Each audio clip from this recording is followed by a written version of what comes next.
রব্বুল আলামিন বলেন যারা তিনটা কাজ করে, এক নম্বরে যারা কোরআন কারীমের তেলাওয়াত করে, দুই নম্বরে যারা নামাজ পড়ে, তিন নম্বরে আমার দেওয়া মাল আমার রাস্তায় খরচ করে, আল্লাহ তাআলা বলেন ইয়ারজুনা তিজারাতান, এরা আমার সাথে এমন এক ব্যবসা করে লান তাবুর, যে ব্যবসা জীবনে কখনো লস হবে না। আমি যেন বললাম রব্বুল আলামিন লস হবে না, এটা তো বেশি বড় ব্যবসার কথা নয়, আসলে কি দিবেন সেটা একটু বলেন। এবার রব্বুল আলামিন বলেন যাও কথা দিলাম লিওয়াফিয়াহুম উজুরাহুম, তোমাদের পুরস্কার আমি গনে গনে পুরা পুরা দিব। আমি বললাম রব্বুল আলামিন কত দিবেন? রব যেন বলেন জানো 1/10। আমি বললাম 1/10 হবে না, আরো বাড়তে হবে।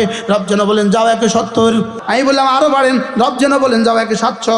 আমি বললাম আরো বাড়েন। রব যেন বলেন যাও 1/7 লাখ। আমি বললাম আরো বাড়েন। রব যেন বলেন যাও 1/7 কোটি। আমি বললাম রব্বুল আলামিন আসলে সংখ্যা টংখ্যা দিয়ে আমার হবে না, সংখ্যা দিলে তো একদিন শেষ হয়ে যাবে। রব্বুল আলামিন বলেন যাও কথা দিলাম লিওয়াফিয়াহুম উজুরাহুম, তোমাদের আজরগুলো গনে গনে দিয়ে দিব। এরপরে কি করব জানো? ওয়ায়াজিদাহুম মিন ফাদলিহি, এরপরে আমার ফজলের একটা গোডাউন আছে, এখান থেকে শুধু বাড়াবো শুধু বাড়াবো শুধু বাড়াবো।